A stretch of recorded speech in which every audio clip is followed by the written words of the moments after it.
Welcome to episode 33 of the Flag to Flag podcast. My name is John, the Motorsport Enthusiast, and here we have Chad Barker, my lovely co-host, who's wearing that Bucky's hat. The I Busey's. am. I do The have a Bucky's Busey's. hat on. That's great. I'm Yeah, a big fan of Bucky's. I am It's a too. great establishment. Love their John barbecue. is John is wearing the same hat that he always wears, I am, but a different shirt. but a different Different shirt. Yeah, you different got shirt. the excuse me, you got the official shirt, which is good. But we had an entertaining night last night. Oh yeah, so we booked our tickets for the 2025 Indy 500, so we will be attending that, We which will cut be it a little fun. close. Well, if you would have typed, if you would have freaking just stopped.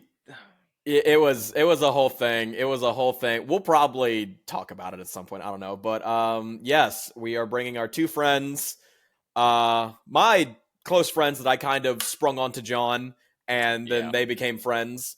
Um, and now she's texting the group chat again. Lindsay's texting the group chat as we are waiting this uh on a Thursday. making a podcast. But basically, we're bringing our friends Jesse and Lindsay. Um, yeah, and we're both really excited. I know Jesse through Racing Legend Cars, and I thought I thought him and Lindsay were dating, and then I realized that they were siblings. And Lindsay is 30, so yeah, but Yeah, yeah, Lindsay's young at heart. She has a lot of fun with us. I mean I've only met her once, so she's a William Byron fan, which is a good thing, which Yeah. is great, which is great. So Yeah. there we go. Um, So yeah, we'll be going to Indy here in um, just a few months. I'm so excited. But things that oh yeah, I'm stoked. I'm stoked to see these cars on an oval, or I guess a rectangle technically. But looking ahead, let's talk about what we got coming up in today's podcast. So we have F1 testing going on as we speak. IndyCar is going to be in St. Pete, and NASCAR will be in COTA. We're also going to talk about this past weekend at Atlanta. We're going to talk about our local racing report as well. Not going to cover too much of the past. We're going to look more forward. Yeah. But really quick, Atlanta, quick couple. If I had to give one word to describe Atlanta, it was exhilarating. The I bet. racing, Yes, you were at Atlanta this past weekend. the racing was incredible Oh, in person. I mean, bet. it was some of the best racing I've seen in person to date. And yeah, if I had to give it one word, it was exhilarating. Chad, how did you feel about the Cup races and even Xfinity and trucks at Atlanta? If you saw the other two, I mainly watched Cup, and we can talk more about it kind of when we get to that segment. But I genuinely thought it was fantastic racing. Our boy Josh Berry put on a hell of a show.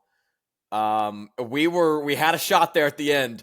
We had a shot there, and then coming off or entering turn 3, it went sideways. But that's racing.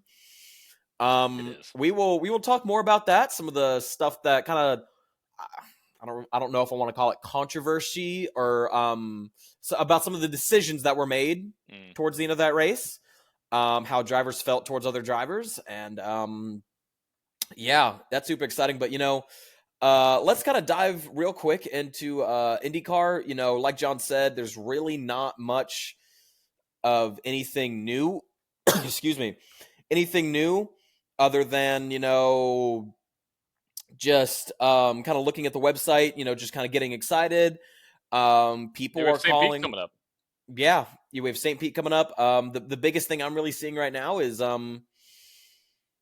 people are starting to think that O'Ward might be a championship contender. I'd love to see it. But yeah, but looking towards the future, I'm really excited. This race, this is probably one of my favorite races of the year, IndyCar wise, because I don't know what it is about the streets of St. Petersburg, but it just provides action. It provides excitement. Yeah. I think the last 2 years in a row, we've had at least one car go airborne at the race. That is true. And you don't see that on road courses often. So that is exciting. What are your thoughts and I'm stipulations stoked. for this weekend? Yeah, I'm stoked. I mean, we've had 4 different teams win the last 4 years. First time that that's ever happened. So it's really anybody's game. Um, we have practice on Friday starting at 3 p.m. Eastern time on FS1. Everything's on FS1 except for the warm up, which is at 9 a.m. on FS2 on Sunday. So, with multiple practices, it's all going to be on FS1, then the race on Fox. I think it's going to be a great race, a great start to the season. We don't have anything basically for a month after this for IndyCar just because of how the schedule works out. But still, we're getting into that season, and I think a Penske car will prevail this weekend. Now, which one, I don't know, but I think a Penske car could go to the top of the board. I would love to see Newgarden get it. That'd be really cool. But I think that looking at the last, little bit of history here, we haven't had a repeat winner in a little bit, but over the last 4 years, there's been a lot of parity. Obviously, McLaren with Pato Award winning last season, which is the most recent winner. So off a disqualification.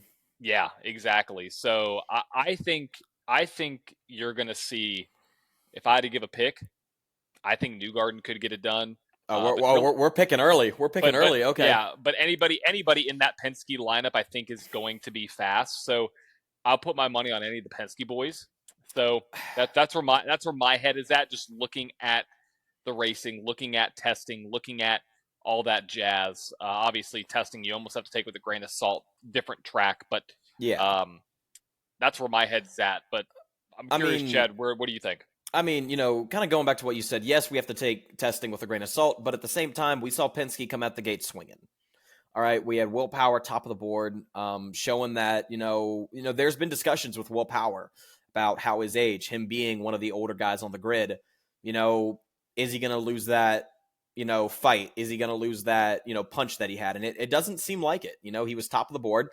Then again, like you said, we have to take practice with a grain of salt because we have to take testing with a grain of salt. But, I think it's going to be exciting. Trying to think, who could be a contender and everything, but you also have to think about, all the everything else that's kind of happening out at this race as well, because we'll have obviously we have the the NTT IndyCar series and the Firestone Indy Next series, but we will also have the US Formula 2000 series racing there, which is kind of like ARCA and F4 compared. And then we have, USF Pro 2000, which is kind of like F3 or Truck Series for IndyCar.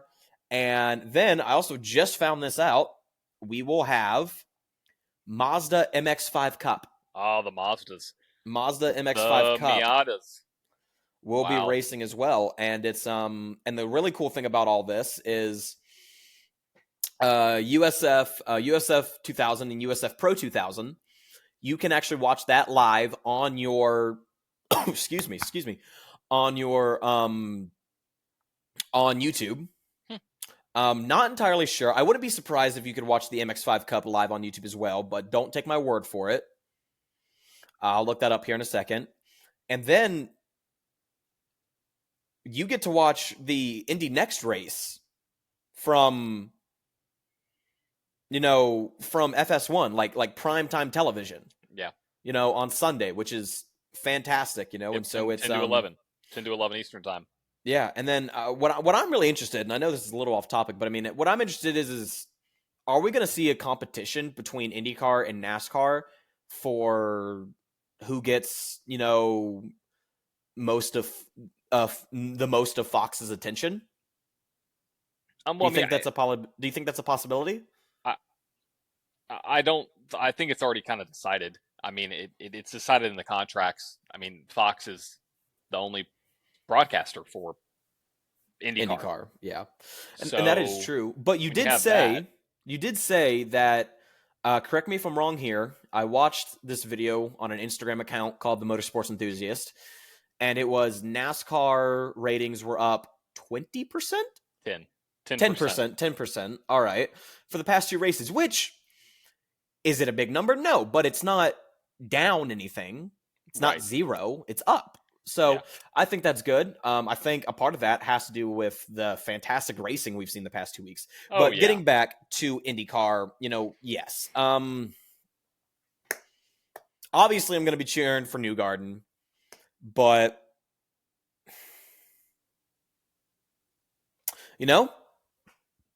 I think we're going to see our first repeat winner in a while, and I think I'm going to go Award. You're going to Award. I think an actual win, not a disqualification. An actual win for Award, and to back that up, I think we're going to see. I think this could be, and this is a bit of a wild one, a bit of a wild card. I think this is going to be the best year on record for McLaren. I could see that. I could see that. Will they be up front fighting for a championship? I do not know. But I do think that the consistency we did see, I think, because, yes, Penske was strong in testing, but at the same time, McLaren was extremely consistent. And like I said earlier, people were already thinking that O'Ward is going to have a shot at the title this year. He had 3 wins last year in 2024. Right. Yes, one of them was off a technicality, off of the disqualification of Joseph Newgarden at this race last year. But, a win is a win, and he got the points, and it really did screw up Newgarden. But yeah, obviously I'm going to be cheering for Newgarden, but I think we're going to see a massive resurgence out of Aero McLaren, and I think Award's going to get up there, and I think that's going to continue throughout the year. Got it. Yeah, Wow. And that's going to be a lot of fun, and the countdown is on. Don't know how many days. Hold on. I bet you I can find, though. No, I can't. How many Never days mind. until win? Indy. 88. That number right? I do not know. 81. I'm not sure. If I click on it, will it tell me? If I click on this, will it tell me? 87 days, 17 hours, 40 minutes, and 43, 42, 41, 40 seconds until the green flag in the 109th running, the Indianapolis 500. We will be sitting just at the exit of turn 4. Yep. And I think it's going to be exciting. Oh, I'm stoked. I cannot wait. I've been wanting to go to the 500 for forever. So it's a great time for us to go. I think the racing is going to be action packed. Can't wait to see Kyle Larson, in it as well. So it's going to be a fun one. So it's going to be a fun weekend. Oh yeah, absolutely. We've got like a whole weekend planned out, and we do. We will be making a YouTube video. So watch out for that. Boy. That's gonna be a video. But what were you gonna say? I was gonna say you got Award. I have Newgarden for this, right? Okay, so I have in our notes Award repeat, Newgarden repeat, because technically, Newgarden repeat. We'll see. We'll see what happens. But you're going with I'm going good with old Aero McLaren and Pato. All right. Well, those are our picks. We'll see how often or how that comes true, and we'll be keeping track of all those fun. I'll make things. you. You know what? I'll even make you a bet. So you see that hat I got sitting back there? Yes, Tennessee Balls. Yes, it is an orange hat. Yes. If Award wins, I'll wear that hat next episode and support the papayas. Okay. It's not papaya. Is the official color of that volunteer orange? Yes. That's like an actual orange. Like that's an actual color. Yes. Nice. All right. Yes, it is. So, there we go. Well, hey, go Vols. Go Vols. Anyways. If you get anything out of this IndyCar segment, go Vols. Let's talk about, we have IndyCar this weekend.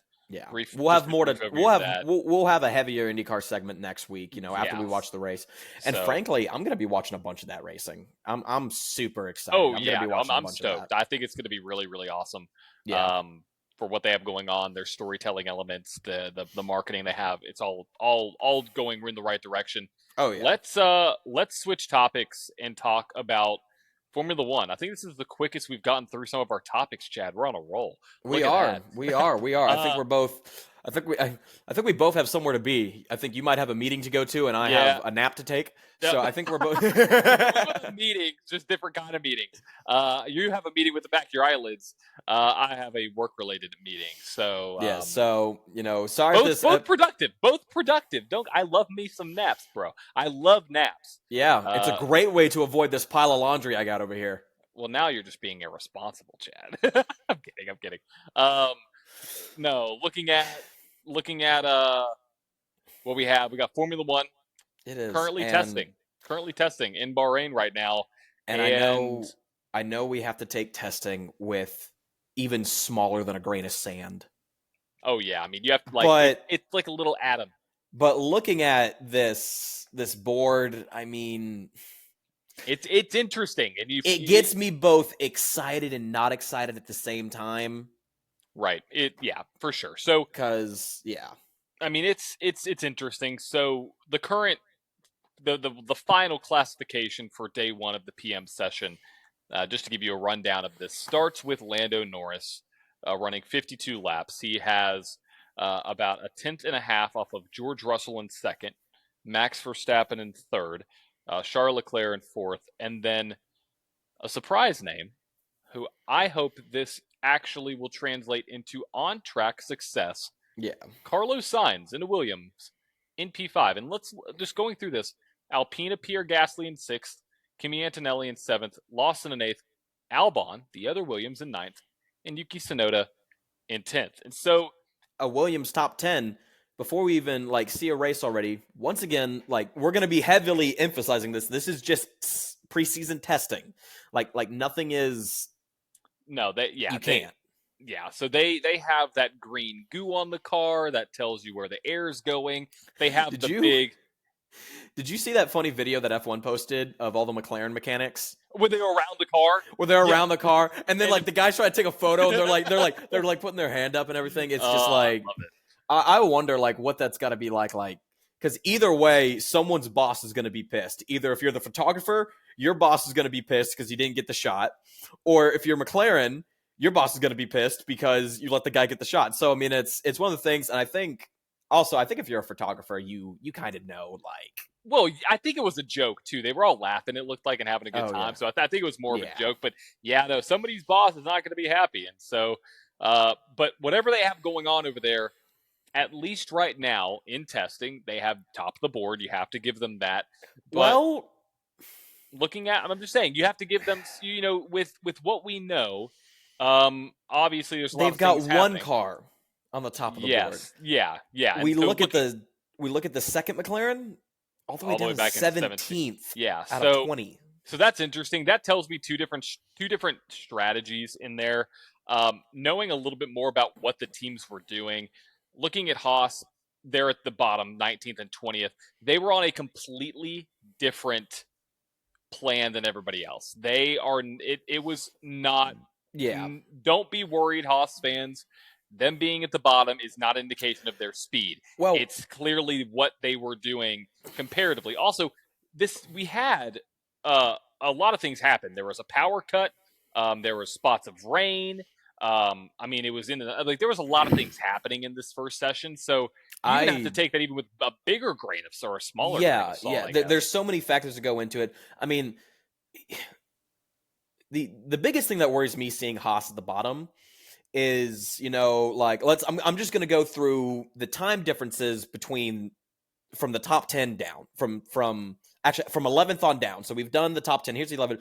So we had Isaac Hajar, who was plus 1.2 seconds, Bortoletto plus 1.26 seconds, Hamilton 1.4, Duhan 1.41, Alonso 1.44, Stroll 1.51, Piastri 1.6, Hulkenberg 1.7. So, they're all kind of staying within each other. And then we get to the two Haas's.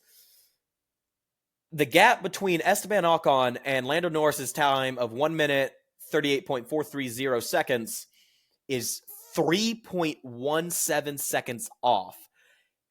And Oliver Bierman 5.09 seconds, almost 5.1 tenths or Right. 5.1 seconds off the field. Yeah. That's the only thing that kind of seems me concerning. Now, it is not uncommon for us to see a team sandbag during testing. Yeah, and I don't think they were, because we have had reports that saying that they were running a completely different program. Yeah. Comparatively, like literally, it's not comparable. And you also have Piastri and Hulkenberg that both ran their times in the morning. With Haas doing it during the day. So like it's again, it's got to take it with a huge grain of salt, especially even with they're running different programs. So yeah, it on paper it looks bad. I don't think it's that bad for Haas. Yeah. Like if they are truly 5 seconds off the pace, Yeah. you are talking about a car that is in, they are just, there's no way. But either way, though, we have cars on track for the first time since Abu Dhabi. So it's exciting. It's cool to see all the drivers on the track. Very cool to see how Lewis is in a red Ferrari. Go ahead. Absolutely. One thing I'm really interested to see, and I have a little bit of a prediction. I don't think we'll see it until either halfway through the Formula One season, maybe not even until the start of next season. But I think we'll see a little resurgence out of Haas. Because, because look at the NASCAR side. Haas factory team has gone from 6, maybe 7 car program, 4 in the Cup, 2 or 3 in the Xfinity Series, to now just a 3 car program, 1 in Cup, 2 in Xfinity. Yeah. Now, is that because they want to put more money into the Cup side and try and be more competitive in the Cup and Xfinity side in NASCAR? Or are we going to see some of that money bleed over into Formula One and start seeing results in Formula One? Obviously, we're not going to see it in Melbourne, in Australia. But I do think we might see a little resurgence out of them, and this isn't uncommon. I mean, how many times have we seen Lewis Hamilton when he was at Mercedes and not do good in preseason testing and then just wax the field the entire year? Yeah. So, we kind of have that right now, different car, but in the number, in the Ferrari, okay? The Aston Martins are looking a little less than they ideally are, and Piastri all the way down in damn 17th. So it's a big shock. It's going to be really interesting. But what else are you kind of thinking? We can't really give, unless we want to do another too early prediction for Formula One, which I don't think we should. I don't have any data points that could back anything up at this point. I mean, I think Lewis will be fast. I think Oscar's going to be fast. I think Max is going to be fast. Max reported that he was happy with his car, and only had some good surprises coming out of that car. Lewis was he said, quote, he had an incredible feeling after Ferrari preseason testing debut. So it's all looking up for the drivers that we would expect it to. Now the question is where does everybody else fall in? So big thing. Go ahead. Yeah, well, we're not really going to see where these guys actually stop up until free practice 1 in Australia. Yeah. And then even then, they're going to be making these short little runs. So we're really not going to see what someone's race pace is like until lights out in Australia. Or even really further in the season. I mean, we got to remember, we have a bunch, there are only 2 teams that are the same. So we don't know how this is going to shape out. Yeah. Driver-wise, team-wise, until we get a couple races in to see, okay, who can be, I'm looking for consistency here, and we obviously don't know that just because with how much we got going on. But one piece of news that I want to talk about, don't know if you saw this, but the FIA World Motorsports Council confirmed mandatory 2-stop strategies for Monaco GP. I did see that. I was going to send it to kind of our little group chat, just kind of see what you thought about it. It is interesting. I don't know, the way they keep so many things under wraps in Formula One that like Yeah. it's hard to really think about. Like we don't know what a team's pit strategy is. Where in IndyCar they will literally like an hour before the race they will post the predicted team strategy, and plus Pirelli keeps everything under wraps, so we don't know like tire wear and stuff like that, you know. But I think it's interesting. I think this is a step in a direction. I'm not sure if it's a step in the right direction or the wrong direction, but it's a step in a direction, and I feel like it's an attempt to. I don't want to say it like this, but I can't really think of another word.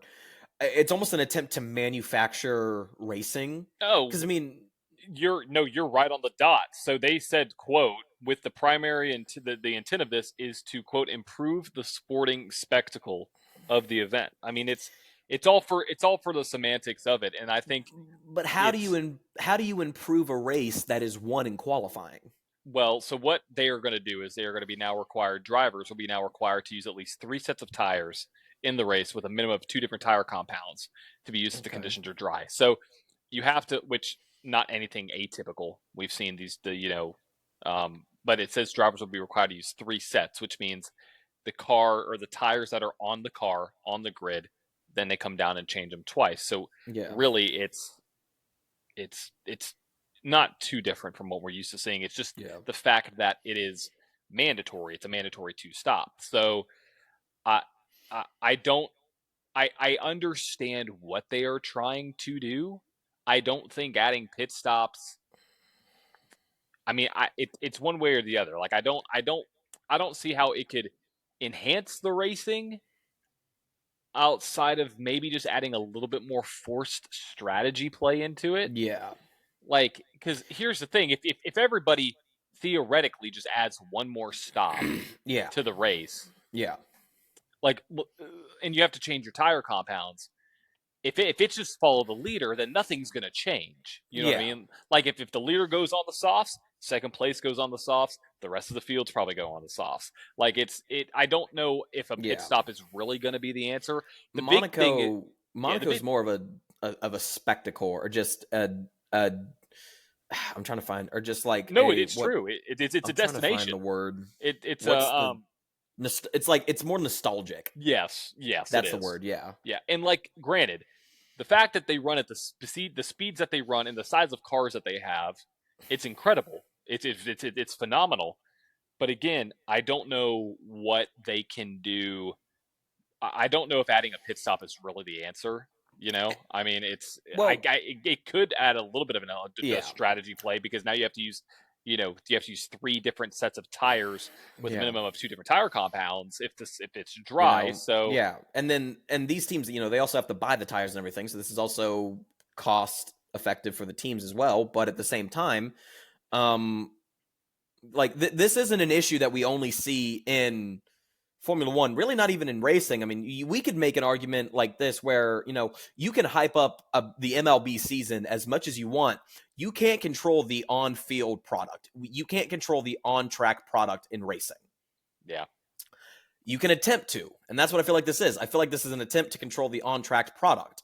I feel like that's what NASCAR does. I mean, Daytona throwing 2 cautions for debris and never really showing the debris. And I'm like, well, there was actually debris. I had some people in my comments that were like, "Yeah, we actually saw both of them at the track." I was at the race and I never saw debris. Well, they showed it on the screens. They said. I don't know, but I see what you mean, though. I see what you mean. But yeah, so it's like, I mean, it's hard for like going back to the MLB example. Okay, like no one really wants to watch a baseball game where one team is just going to walk away with it. Fair. And for a little while, I think that's what kind of Formula One has been. We saw it for years with Lewis Hamilton and Mercedes. We saw it for a year or two with Max Verstappen, where turn on the TV, you just kind of know who you wanted to race. Now, towards the end of last year, it did get really, really dicey, really interesting, and I thoroughly enjoyed it. Yeah, and I think it's going to continue that way. I think it's going to continue in a way where it's a continuation. Somebody made a good point on another podcast. They said, this is not the 2025 season. This is 2024 Part B. I think it's going to be a big continuation of what we saw last year. I don't think it's going to be one driver drives away with it, and I don't think that you're going to see that happen. So there's going to be more parity. I think it's going to be I think it'd be a great season. But with Monaco, I think I guess theoretically by adding another stop, you're adding another variable where something could be altered. You know what I mean? Like it's not.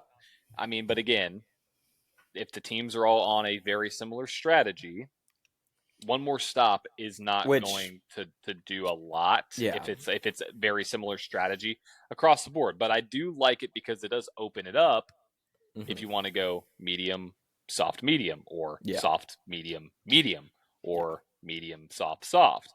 So I think it's all within the semantics of how they want this to run. Yeah. But I mean, either way, Monaco's a hard track. I don't want to say it's a hard track to strategize, but I mean, the entire, like, Monaco, you need your car to be fast for one lap. You just need to squeeze one fast lap out of your car and then hang on to it going into turn one. Yeah, if you could survive it, and it's a pace at the end, and that's I think that the thing is it's just so tight. It's the tightness of the track with also the big cars. And drivers aren't like. Let me tell you, if they put NASCAR on Monaco, oh my gosh, I'd pay to see that shit. I'd pay to see IndyCar on Monaco. That'd be crazy because they'd be able to. Well, I think that's the biggest thing is there's there's very little. I don't say there's aggressiveness. We're going down a rabbit hole, but I think it could help. I think it could. It's gonna. I mean, I'm kind of on the fence about whether it's gonna help, though. I mean, it's like it's honestly, this is similar to what we're gonna see. It's similar to the conversation of who's gonna be the front runner, and it's basically okay. We're not gonna really know what happens until we see lights out in Australia. We're really not gonna know what's gonna happen with this tire situation or this pit stop situation until lights out in Monaco. Exactly. So it's one of those things we'll wait and see. I mean, we're going to be waking up early in an Airbnb in Indiana, watching it, which will be super fun. Oh yeah, I'm ready. Get the confidence flowing.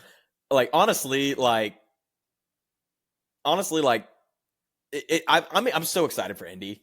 I really am. Like last night, it really kind of set in. Like, okay, this is happening. There we're going. Yeah. Yeah. So that's really cool. But yeah, I mean, I'm kind of good on Formula One. Do you want to? You got anything else you kind of want to say? So if you want to tune in to day 2 or day 3, tune in at a lovely 1 a.m. in the morning Central Time or 2 a.m. in the morning Eastern Time to catch all 9 hours of day 2 and day 3. It runs until 11 Eastern Time, Chad, 11 a.m. Eastern Time on both days, today or tomorrow and Friday. So tomorrow I will be in class. Friday I will be sleeping. There you go. So, well, I'll probably tune in. I'll probably tune in early. Wake up early at like 5 or 6. Watch it, a little bit of it. Okay, I was about to say, please don't tell me you're going to pull another 24 hours for testing. No way. No, exactly. No. But one thing that I will tune into is going to be the NASCAR Cup Series. But first, do you want to do the local racing report, or you want to talk about the Cup? Absolutely, I want to. I love talking about our local racing report. I love talking about our local racetracks. They're an important part of the United States economy. Anyway, today we are going to Harris. Today we are going to Harris Speedway in Harris, North Carolina, for their. I believe they called it their. Let me look and make sure of this. Where is it? Their Winter Rumble. Oh. So this is another dirt track, and they had 5 divisions racing out there this week. And here's what we had. We had the street stocks, the front wheel drives, the Thunder Bomber. That's a name. Crown Vics and Pure Stocks. So we will be shouting out the top 3 from all of these divisions. All right. Street stocks, A main. Started 5th, came home 3rd in the number 17 machine is Brian Carswell. Started 1st, came home 2nd in the number 24 machine is Rod Tucker. Started in the 00 machine, started off 4th, made his way up to the front for their feature win, Cody Useri. Now moving on to the front wheel drive division for their A main. Wow, this was also a 23 car field. Wow. Pretty interesting. So, this is actually Okay, this is actually kind of cool. Started 4th, finished 3rd in the BAND 1T car. BAN in the Bandit car. BAND 1T. I didn't know you could do that. That's cool. Dale Bennett from Taylor, South Carolina. In the number 135 car, he started where he finished, or he finished where he started in the 2nd place position. It's Travis Jamison, and the same thing can be said for your front-wheel drive feature winner in the K48 car, Caden Personnel from Pickens, South Carolina. Moving on to our Thunder Bombers. In the number 21 machine, he started 2nd, fell down to 3rd, is Nate Jackson. Started 6th, made his way up to 2nd. In the number 04 machine is Austin Brown. And started where he finished in the number 1 position is the 19 of Stetson Todd. Going on to our Crown Vics. Ooh. In the number 321 machine, started 4th, came home 3rd, is Josh Ayers. Started 8th, came home 2nd. The number 0 machine is TJ Slack. And in the number N01G, started 3rd, came home with the feature win from Greer, South Carolina, Greg Carroll. Finally, we have our Pure Stock division. This field consisted of a grand total of 3 cars. Nice. Yeah. So in the number 11F, started 2nd, came home 3rd, was Billy Folks. Started 3rd, came home 2nd in the number PTM8, Dave Johnson. And starting up front, finishing up front, the number ST7 was Nathan Pierce. If you would like your local short track shouted out on the Flag to Flag podcast, email flagtoflag10@gmail.com or hit us up on any of our social media channels. Listen out for those at the end of the episode. Make sure you go out to your local short track. Make sure you go out and support your local short track and bring a friend. This week's Flag to Flag at the track will be nowhere.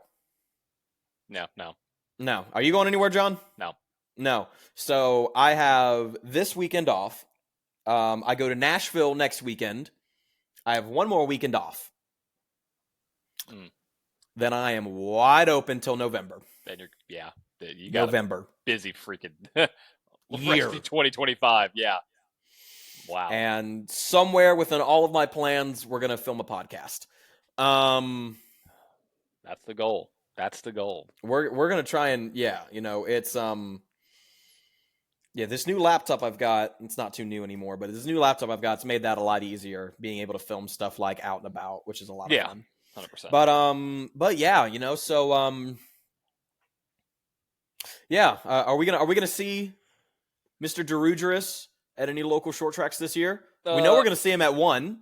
Yeah, the fairgrounds. Okay, we know we're gonna see him at 2. Then what's the second one? What are we doing the day before the Indy 500?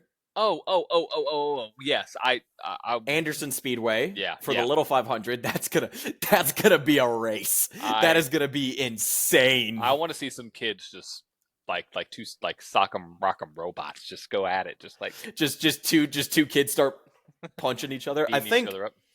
I think the rule is if you're gonna fight. I think the rule is for that race, if you're gonna fight, do it on the front stretch. Okay. Hey. I'm here. And the tickets I'm looking at are on the front stretch, right behind the start finish line, which will be fun. There we go. But yeah, obviously we're gonna try and drag John out to the fairgrounds again.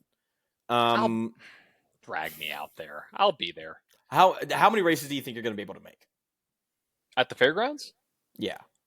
Hopefully, I mean, obviously, I'd think you'd be going to the All-American again. Yes. I mean, a decent amount, I would say. Okay, that's good. Like that's 2. Good. Yeah. I'm kidding. No. I mean, I'll try to go to as many as I can. Oh yeah. I mean, I don't think I'm going to be at the first race at the fairgrounds because I might be working in Northern Georgia. See, so I'll be watching it. I'll definitely be watching the race and be taking phone calls all day. But yeah. Anyway, there you go. Let's move on to NASCAR, which I think I think that'll take up the next 20-21 minutes. Or it could be a shorter one. Honestly, but we have full control. We could sit here and just talk about the weather outside. Anyways, go ahead. Yeah, what were you gonna say? Where do we want to start? Because we have a lot of different things we can pick apart here. All right, we can talk about your experience at the racetrack. What was the experience like for someone who was thinking about going to an Atlanta Motor Speedway race? We can talk about NASCAR second race in being inconsistent with throwing the caution on the white flag lap. We can talk about, Carson Hocevar, who the opinions on that, which my opinion has fluctuated the past couple days with him. We can talk about, and like you said, we can talk a little bit more into the future here. I mean, we have seen one driver really make a stance out in the first 3 races, counting Daytona, counting the Clash. We can talk about that. So where do we want to start? And there's more we can talk about with that too. Where do we want to start? I think I'll state my experience at Atlanta just briefly. Go ahead. Great track. I'd love to go there one day. Highly recommend.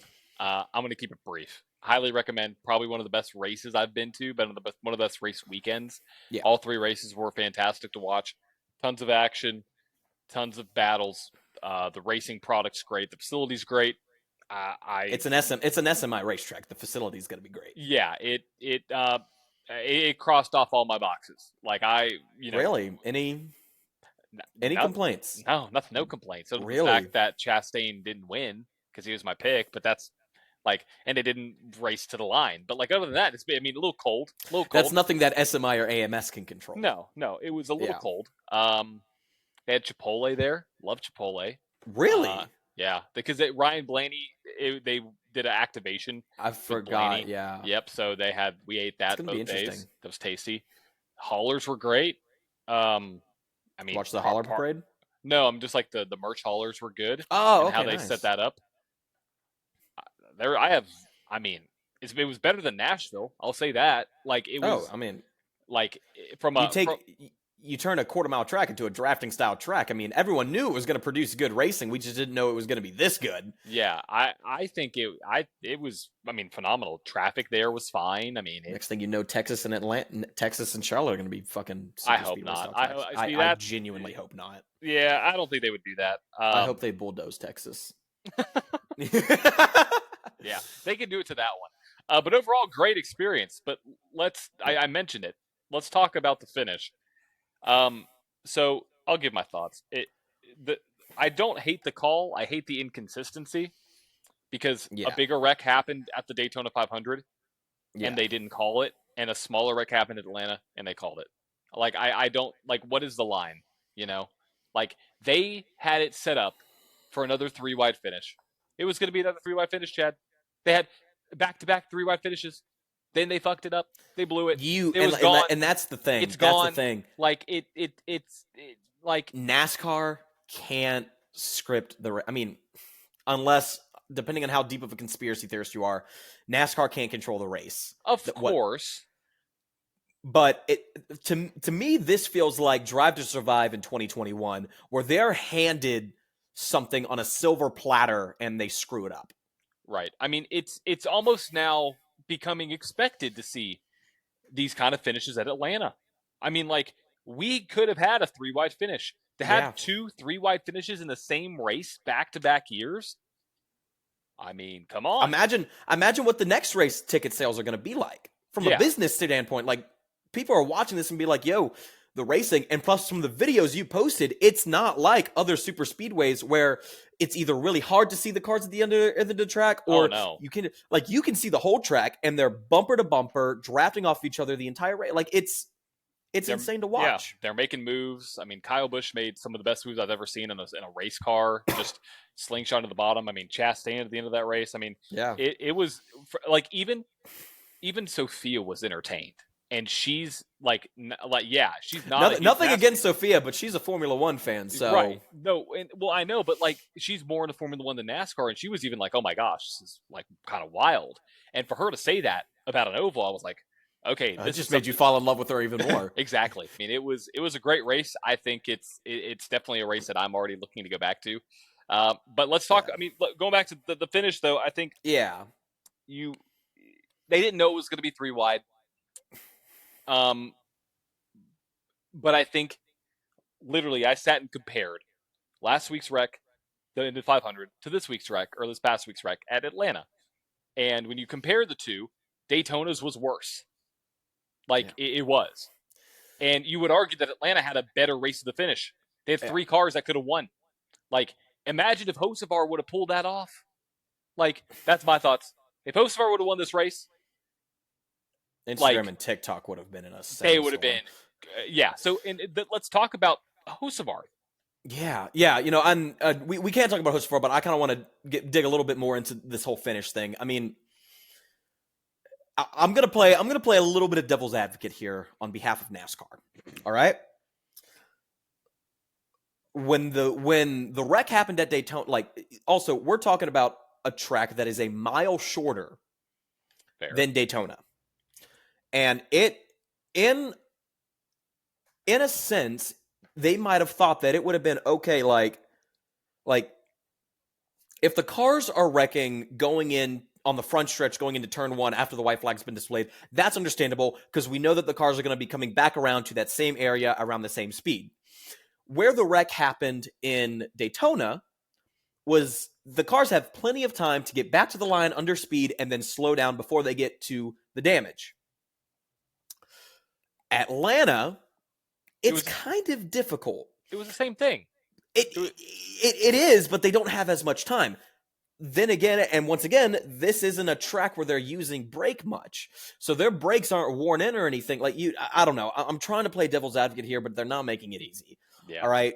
I see what you mean, though. I mean, it is if they would have technically a shorter distance. I get it. If they would have done the same thing last week in Daytona and thrown the caution, we wouldn't be having this conversation. No. It'd be nothing. It'd be fine. If they would have done the same thing they did in Daytona here in Atlanta, once again, we wouldn't be having this conversation. Like, and I wanted to mention this part. So once again, in our kind of group chat that we have, we talk about the races as it's happening. And this is going to be a little bit of a sentimental moment right here. And Jesse and Lindsay, if you're listening, I hope you are. Probably my favorite part about watching a NASCAR race is texting all of you guys because the last person, like the only other person who would ever text me during a NASCAR race was my dad. Mm-hmm. And after he passed, it was rough. You know, I didn't have anyone to text, you know, and now having all of you guys just like texting me during races is fantastic. But at the end of the race, so it usually, most of the texting consists of Lindsay and John talking to each other and then me throwing some stuff in there. And, you know, I do talk a decent bit, a little bit as well. Jesse's just silent. Jesse's just silent. And then Jesse didn't start talking until we started threatening to kidnap John to take him to the IndyCar championship race. Yeah, that's not going to work. We're all talking about this. Jesse just goes, I'll get the van. Just out of nowhere. I responded, spray paint free candy on the side. That's horrible. But we're doing, and then the big wreck happens at the end. Jesse, once again, short text goes, something had to give. Yep, we're going, we're going into overtime. You know, I'm getting excited. And then Barry wrecks. Lindsay says, no. And then I'm in the middle of typing something. And all of a sudden, I see a text go through. Let them fucking race till the end. They have done it with the 2 other races. And then I responded, I'm just glad Hocevar didn't win.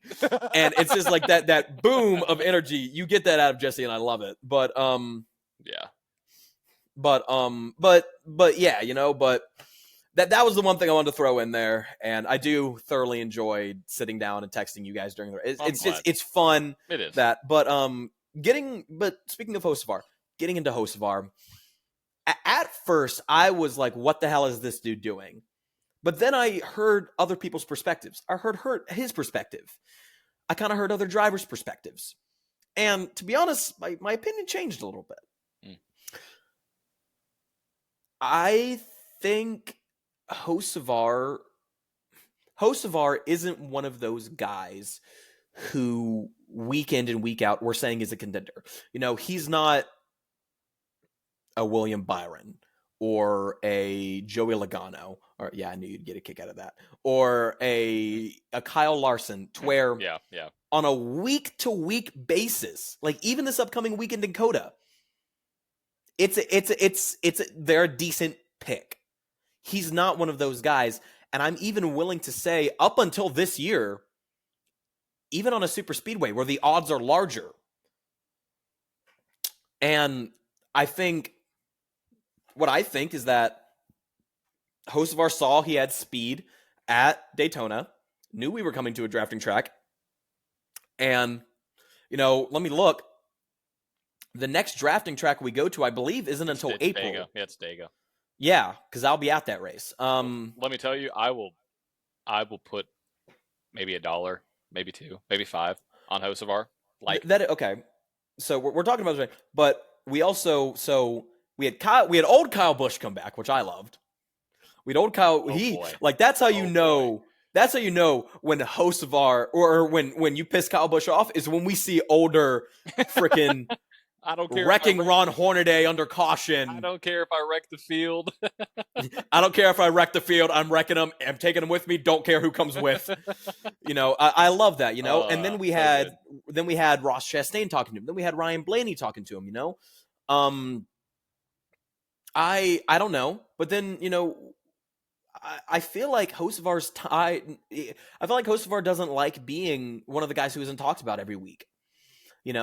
Like, it's not that, like, it's like whenever we go to a super speedway, there's certain guys we definitely talk about, the 2311 cars, Ryan Blaney, the Penske guy, like, those are guys we certainly talk. When we go to road courses, there's certain guys that we pick out above the rest.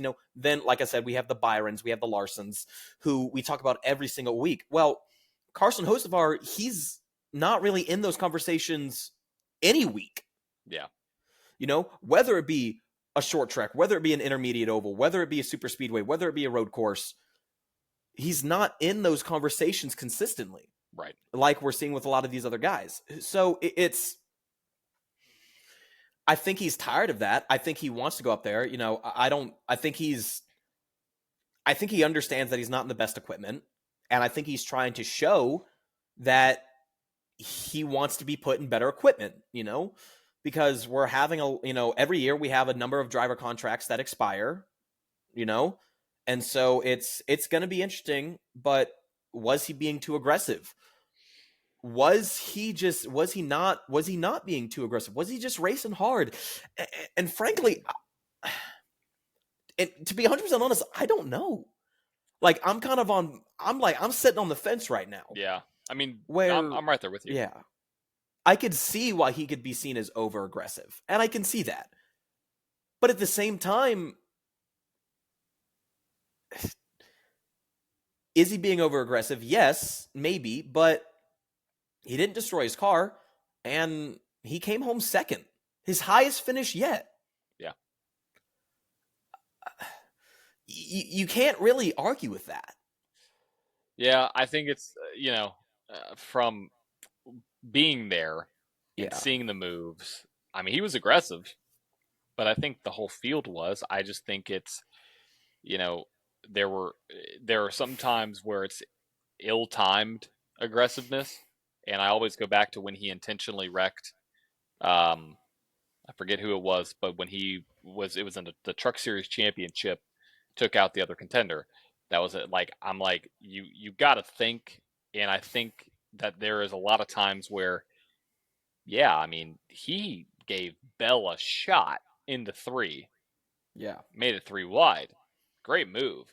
There are other times where I'm like, dude, chill out. Like, you don't We're not even through stage 1. Yeah, you don't need to do this at this current stage. And there's one thing about saying, over aggressiveness, and one thing about not. I think it's all about the timing of it. And obviously, here's the other thing, and I think a lot of people don't take this into consideration. The temperament will flow throughout a race depending on how your race goes. One thing that may fly with me, like if you give me a shove in the back and I get moved up the track and I've had a great day, okay, I know I could be up front. But if you're Kyle Busch, or if you have somebody in the back who hasn't had a good day, and you do something to them, they're going to be extremely more ticked off. And so I know that Busch was a little bit frustrated because he felt like Carson was doing the same thing every single time. So he said there was like 10 different instances. I don't know if that was legit, if that was actually what happened. But there was enough where Kyle Busch sounded like old Kyle Busch, which tells me that there was some line that was probably crossed. I couldn't see it. I couldn't hear it. There was not, like, maybe. I can't see that from the track, So yeah, and kind of going back to what you're saying, like if you're having a bad race, you get shot in the rear, you get more pissed off and everything. I mean, think about it from the other driver's perspective. They're not thinking about that. They're not paying attention. He didn't hit Kyle Busch knowing he had a bad because he's only focused on his race. He's only focused on his car. Everybody's so individualistic in their own race. Like me hitting you and you're having a great day or a bad day. I don't know if you're having a good day or a bad day. Like I mean, I may know by your running position, but again, I don't know how you're thinking in a helmet. So and you could only be that high up in a running position because we're in the middle of a pit cycle. Yeah. So that's not something you really think about, and that's kind of hard to play. I think it's really on the fence. I think Hocevar is tired of. I think Hocevar wants to be more of a contender in these races, and I think he is starting to prove himself to be a contender in super speedways. He's got the skill. He does. However, if I would want to be a contender anywhere, I would want to be a contender on the short tracks and intermediates, maybe even the speedway style ovals, because then those are the races where you can keep up your pace and everything, even road courses. All right. Yeah. Super speedways. Yes, there is a strategy. Yes, there is a technique to it. But then at the end of the day, I mean, not to discount SVG, but SVG was up in the front, because of a good pit cycle. Because of strategy. Same thing with Ross Chastain. Now, Ross Chastain, I think, is a much better oval driver than SVG, obviously. Yeah. So there's that. And Ross Chastain has won at super speedways. So, I'm right there with you. I think Hocevar has the skill. I think he has the talent. Yeah. I think he has to rein in that aggressiveness and know when to release it. Then when to use it, being not a freaking bull in a china shop, which is what a lot of drivers thought he was. Yeah. I mean, he did give Blaney a shot. And Blaney, I don't know how he saved that damn car. So one driver I'm really excited to see, and speaking of Shane Van Gisbergen, let's move on to this upcoming weekend. All right. Yeah. Where we looked before this episode, Shane Van Gisbergen's odds to win this race are currently plus 500, which if you're a betting man, that is good. That it's higher than I thought it was going to be. As in, I was expecting. I'm not a betting man. I was expecting it to be closer to a negative number because that's how good he is. Yeah, but plus 500, that's interesting because I here's my take. I don't think he wins, but I don't know. He's definitely not my pick to win. I have my pick to win. You're gonna think I'm crazy, but think of that. One driver I'm really interested. There's two drivers I'm really interested to see. One I'm really interested to see is the guy I'm going to be cheering for, who is Josh Berry, obviously. Mm-hmm. But one thing I don't think we were expecting is because I think we were comparing him too much to Harrison Burton last year in the 21 machine. Yeah. Josh Berry put on a show at the Clash. I mean, he raced legend cars at Nashville. Which, if you go to Nashville and that style of racing suits him perfectly. Yep. But now we're seeing him on these super speedways. I mean, he was being competitive at Daytona until he got involved in an incident. He had a shot to win the race. Oh yeah. I would have freaked out. Oh, I would have lost my mind too. That would have been. I would have freaked out if he would have won that race. It would have been insane. And I still think it's coming. But I'm interested to see. Are we going to see this type of momentum carry into now a road course? And even more so into the following week in Las Vegas, a regular 1.5-mile track where you have to finesse a few more things. Yep. So I am really excited to see that. I think it's going to be – I'm excited to see this new layout, especially that kind of crossing point and how tight it gets. Yeah. Because it gets real tight right there. I don't know how I feel about the change still. I want to wait and see what the on-track product is before we do it, but I don't know. I'm going to miss the cars going through the S's. Well, seeing a bunch of stock cars. They're still going through the S's. Like half of them. But still, they're going through them. Fair enough. But anyway, I'm going to wait. John, who is your pick to win? I don't know. I was going to wait for you to go because I haven't thought about it yet. Oh, you're not going to be able to build off of mine.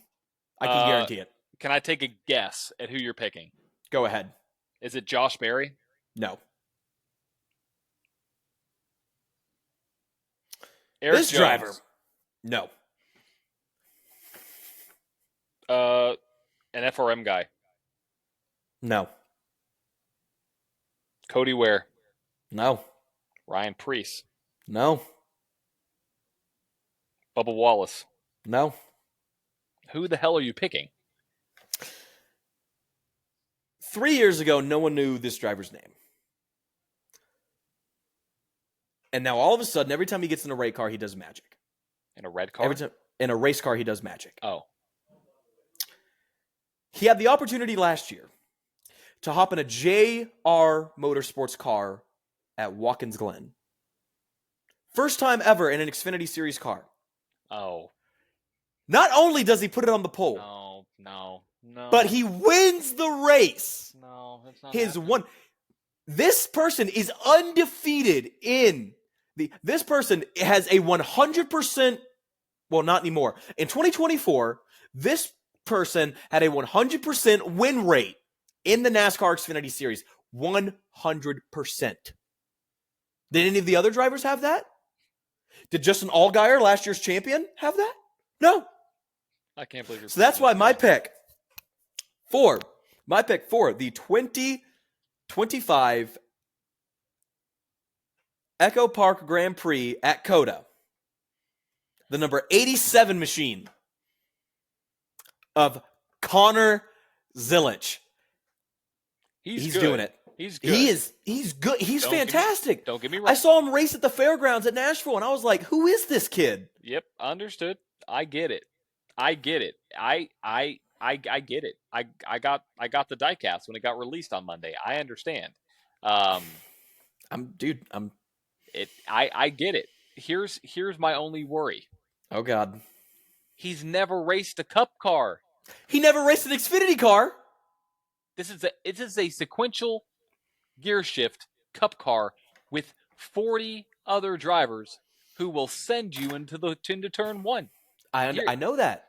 And are you saying any of the Xfinity Series guys wouldn't do that? No, I'm not saying that at all. What I'm saying is that I want to see. Let me look something up here. I want to see what his speeds are. The issue is that is fair. That is fair. Like, I am going to go off of data more than in this race because of the fact that we are sitting here at a road course that over the last 3 years has been won by 2 Chevys and a Toyota. So he's in a Chevy. He is in a Chevy. Totally understand. But I'm gonna pick a guy that I think I was 1 week too early. Oh fuck! Well, you just knocked over your screen. No, it was my camera. I slapped my desk and. Shoot, yep. Hold on. Yeah. Keep talking. I'm gonna do this. Yeah. I don't know. No, I'll go with this. I'm gonna go with a guy who hasn't finished worse than 7th at COTA. 2 top fives. So it's not Zane Smith. 3 top 3s, or 2 top 5s, 3 top 10s, and he has a win here already. Oh yeah, I know who you did. Who is it? Hold on, piece of crap. There we go. You're picking the man. You're picking the man from Ava, Florida, who made his way in racing by selling watermelons. 100%. I am. Mr. Ross, the boss, Chastain. I think I'm gonna. I don't like doing it, but I think last week he tasted it. He tasted it. I think he's going to be fast at COTA. I think he's going to be there. He has an average starting position of 11.3. He's led the 4th most laps at this racetrack. Excuse me, 3rd most. Yeah. He's going to be there. He has an average starting position, like I said, of 11.3, an average finishing position of 4th, so at least a top 5. Now, this is kind of crazy. 2 other drivers that I would look at is Alex Bowman, lowest finish of 4th, and Tyler Reddick, lowest finish of 5th. Like, Bowman, let me tell you, if you're looking for a couple I'm not choosing picks, Bowman until we go to Chicago. Well, I'm saying Bowman is a great sleeper pick, but yes, Bowman is a great sleeper because he is currently he has plus 2,000 to win, which is like that. Those odds are kind of crazy for Alex Bowman, the only driver who has 3 top 10 finishes who has not gotten a win at this track. Yeah. Like, he's there. He hasn't finished worse than 4th. Like, dude can run this track. Oh, yeah. He hasn't led any laps though. That's the other thing. So could this be Alex Bowman's weekend? Can I plead my case a little more? With Connor Zilisch? Yeah. Sure. Let's go back to Watkins Glen. Sure. I know the tracks are different. I know the cars are different. Watkins Glen is more flowy than COTA is. COTA is a lot more technical. These are different cars. But for someone who's never been in an Xfinity Series car, all right, they had one round of practice. Mm-hmm. Who was at the top of the board? Zilisch. Connor Zilisch with a quick time of 1:12.069. All right. Let's now go to qualifying. Who qualified on pole? Zilisch. Going almost a little over a second faster with a 1:12.028 or 1:11.028. And obviously the race, it was a 90-lap race. How many laps did he lead? All but like 2. 45. Oh. He led half the laps of the race. All right? You can't not pick him. Oh, I get it. No, you can't not sit. Okay, do you at least think he will be? He'll be in the top 3. He'll be in the top 3. Will he be up there fighting for it? Yes, I think so. I mean, yes, but I think people are going to be pounding at his door after Sunday to get him in a ride next year. I do too. I think he could replace Alex Bowman. There's that. That could be. That would be big. NASCAR. Hendrick just got Corey Day, so I think that's kind of on the back burner. Yeah, I think. Yeah, and Corey Heim got picked up by freaking Toyota. So he's not a charter car, is he? Who? Zilisch. No. Yeah. Okay, so he's gonna have to. Well, he may have to qualify his way in depending on how many cars show up. Yeah, I don't know, but I think the current entry list is 37, but I'm not sure how many they're taking. Yeah. Either way, I think Zilisch will be up there. Now, I just don't think that the Cup guys are going to have. I mean, they'll have respect. There's just so many variables at COTA. The variables are wild. Now, here's the thing: Byron can run away with it, like he did last year. Byron ran away with the race. Yeah. So I think there's that too. You have to look at that and see, okay, what about William Byron? He's 4th highest average finish, 3 races, 1 win, 2 top 5s, 2 top 10s, most laps led, lowest finish of 12th. So yeah, it's really you have 5 guys that I'm looking at: Bowman, Reddick, Chastain, Gibbs, Byron, and what is that? 5 guys? You said 5 guys. There we go. 5 guys. So does that mean we could see Kyle Larson? Maybe. No. I think COTA suits a lot of drivers' style. It's and I think you get to see these other guys really shine. Drivers like Shane Van Gisbergen, who this is his background. All right, guys who are more well trained in the road course perspectives. So but yeah, I think it's exciting. Zilisch ran the 24 and won the 24, didn't he? Yeah, he ran the 24 and won it last year. Well, yeah. So let me look here real quick. I think he won it in 24. Because that may change my mind a little bit. Yeah, I'm going to stick with my gun. I'm either going to go. Yeah. Oh no! You know what? No. No, I'm going Ross. I'm sticking with Ross. Okay. Ross for the show. That might change.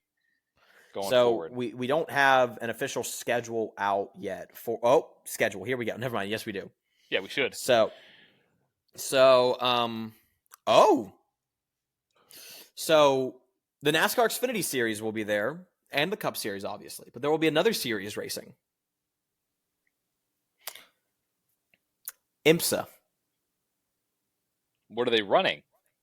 It's not Petite, is it? No, it's not. I think it's. Let me look.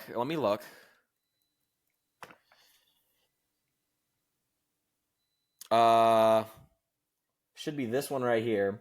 Is it The sports car challenge? The VP Racing sports car challenge? The VP Racing Sports Car Challenge, yes. Oh, shoot. So they will be also racing at this event. They will be racing. I did not know that. They will have a 45-minute race at 8:48. Holy crap! At 8:40 a.m. on Saturday, and they will have another 45-minute race at 5 p.m. on Saturday, and that's it. Well, damn. Well, I'm going to tune into those because I love that. I love that class. Let me see event details. Is there any way we can tune in and watch?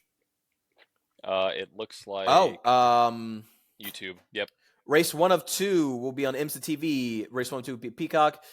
And only available to stream in the United States on Peacock Premium or YouTube.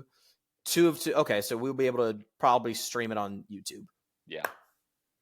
Flag to flag Saturday beginning at 9:35 a.m. Eastern Time. Race 1.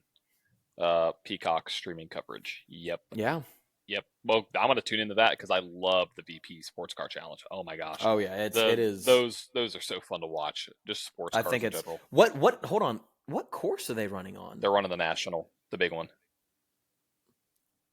So why do they get to have all the fun? Well, because NASCAR wanted to bring it more in front of the fans. Sure.